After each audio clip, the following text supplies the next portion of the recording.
우리가 이 산상수훈을 깊이 있게 다뤄야 되는 것입니다. 산상수훈을 통해서 산상수훈은요, 진정한 그리스도인들의 그런 삶을 우리에게 묘사하고 있는 것이고, 그리스도의 신부에 대해서 말씀하고 있는 것입니다.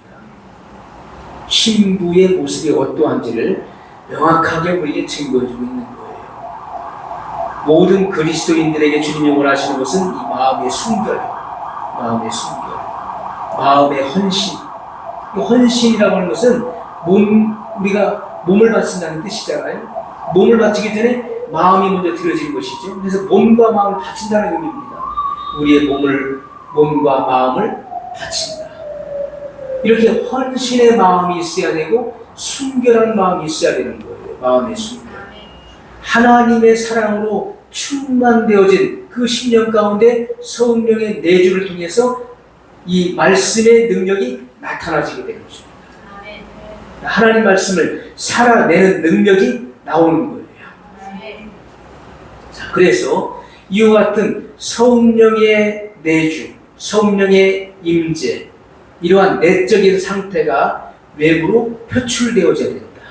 외부로 나타나져야 돼요. 그것이 능력의 역사함이 되는 것입니다. 하나님께서는 사람의 마음을 올바르게 할 수 있는 능력이 있으신 거예요.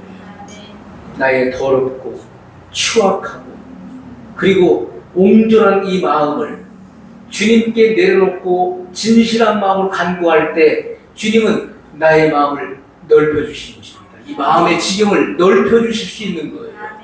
나의 마음, 삐뚤어진 마음을 올바르게 만드실 수 있는 능력이 하나님께 있는 것입니다. 주님의 사랑을 믿는 자의 영혼을 충만함으로 채울 수 있는 것입니다. 주님의 영혼으로 충만하게 채울 수 있는 거예요. 자, 그래서 우리의 외적인 이 생활, 우리의 삶의 모든 방식, 태도, 걸어가는 우리 모든 생활, 오늘 하루를 살다 오신 거예요. 하루를 살다. 저마다의 각자의 삶이 다 달랐어요.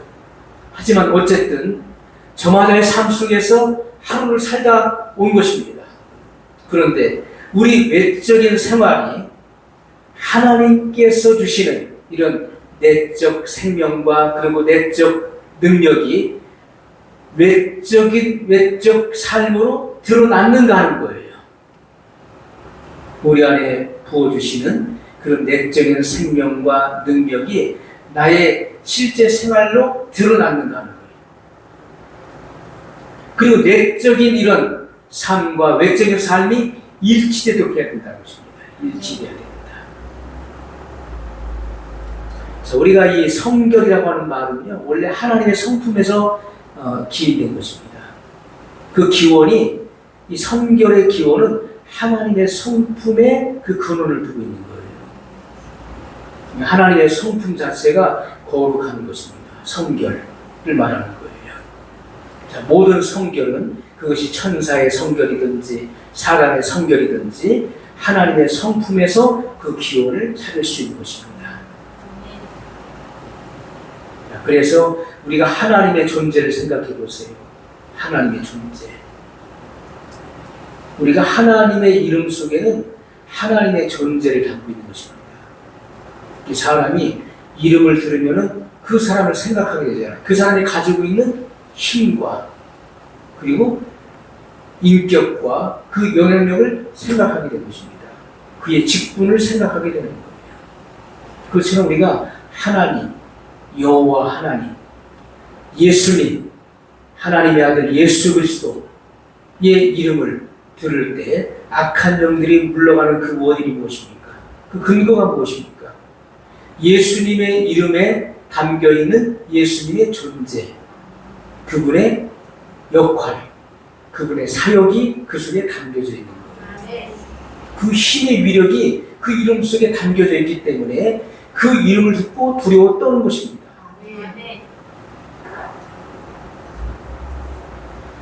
자, 그래서 우리가 이 하나님의 존재와 의지와 사랑과 선에 관한 이 도덕적 완성이 바로 성결이라고 표현할 수 있는 것입니다. 하나님이 하시는 모든 생각을 다 성결한 거예요. 하나님께서 이해하시는 이 모든 것들은 다 성결한 거예요. 하나님께서 행하시는 그 모든 행위가 다 성결한 거예요. 하나님은 완전함에서 조금도 벗어나지 않습니다. 하나님은 하나님의 존재 자체가 성결함이에요. 하나님은 사랑이 많으시죠. 하나님과 사람과의 관계 속에서 가장 독특하게 나타나는 하나님의 성품은 사랑이라는 것입니다. 사랑. 얼마큼 하나님의 사랑이 사람에게 나타났습니까? 독생자를 내어주시는 사랑으로 표현됐어요. 독생자를 내어주십니다. 죄인을 구원하시기 위해서, 의로운 자를 구원하기 위해서 독생자를 내어주신 게 아니에요. 쓸모없는 자, 죽어 마땅한 죄인을 위해서. 저 사람은 반드시 죽어야 돼. 이 세상에 살려둘 필요가 없어. 세상에서 어떻습니까? 죄인들, 살인제도가 없다고 하지만은 실제로 사형이 있죠. 있는데 사형을 선고할 때는 저 사람을 이 세상에 존재하게 해서는 안 된다. 저 사람을 살려뒀다가는 또 무슨 짓을 할지 몰라. 그래서 그 사람을 이 세상에서 완전히 없애버려야 돼. 그래서 사형을 시키는 거 아닙니까? 이것은 가장 끔찍한 일인 것이죠. 우리는 죽어 마땅한 죄인이었어요. 살아서는 안 되는 죄인들이었습니다. 살려줄 가치가 없는 자들이었어요. 그런데 하나님께서는 이 죄인을 불쌍히 여기셨다는 거예요. 이 죄인을 긍휼히 여기셨다. 그래서 이 죄인을 구원하시기 위해서 독생자 하나밖에 없는 외아들을 이 세상에 보내어서 내가 죽어야 될 그 십자가의 그 사형을 대신 죽게 하셨다는 것입니다. 이런 사랑을 우리는 깊이 묵상해야 되는데 많은 사람들이 그냥 겉으로만 생각하는 거예요. 겉으로만 생각합니다. 영화에서 보면서 예수님께서 내 죄를 위해 십자가에 죽으셨다. 그리고 곧 잊어버리죠.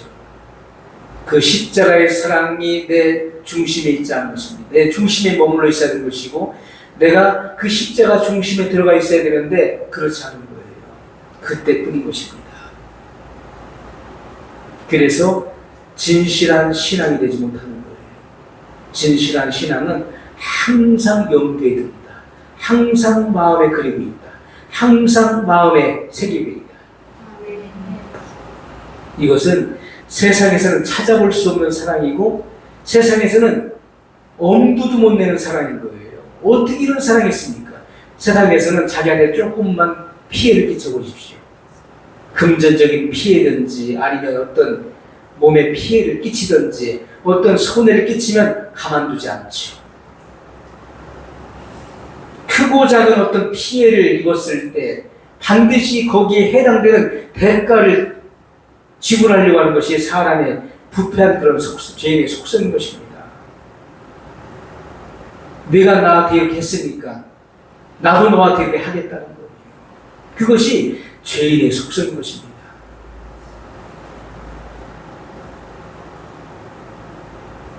찬송가 404장 찬송을 보면은 여기에 저는 어렸을 때도 이 찬양을 참 많이 불렀어요. 교회에서도 이 찬양을 참 많이 불렀어요. 그 크신 하나님의 사랑 말로 다 형용 못하네. 저 높고 높은 별을 넘어 이 낮고 낮은 땅 위에 죄범한 영혼 구하려 그 아들 보내사 화목제로 삼으시고 죄 용서하셨네. 하나님 크신 사랑은 측량다 못하며 영원히 변치 않는 사랑 성도여 찬양하세. 이 마이크가 제 감정을 솔직하게 표출을 못하지만은 제가 이렇게 좀 딱딱한 사람은 아닌데요. 굉장히 부드럽고 이렇게 제가 감수성이 풍부한 사람인데 이 마이크, 이 기계가 제 감정을 이렇게 실어내지 못하는 것 같아요. 좀 아쉬운 부분이 있어요. 이 찬양의 가사를 생각하면은 이 깊이 있는 이 찬송가의 이 작사자가 이런 그 하나님 사랑을 표현한 것이잖아요. 우리가 말로다 표현할 수 없는 것입니다. 우리가 글로다 어떻게 표현합니까? 이 세상의 언어로서는 하나님이 우리에게 베푸신 그 사랑을 다 우리가 낱낱이 표현할 길이 없는 거예요. 그 일부, 극히 일부를 표현할 수 있을 뿐이죠. 저는 추석날 새벽에 밤새 잠을 이루지 못했어요. 밤새 추석이 되는 그 새벽에 한숨도 거의 못 잤어요. 왜냐하면 독생자를 내어주신 하나님의 사랑을 생각하고 또 생각하고 생각하면서 나를 꼬박 세웠습니다. 그 하나님의 그 사랑, 독생자를 내어주신 그 사랑이 떠나질 않는 거예요. 그 단어가 떠나질 않는 거예요. 독생자를 내어주신 하나밖에 없는 외아들을 나를 위해서 희생시키셨다. 나같이 마땅히 죽어야 될 이 죄를 구원하시기 위해서 독생자를 희생시키셨다. 이 사랑을 생각하면서 밤을 새고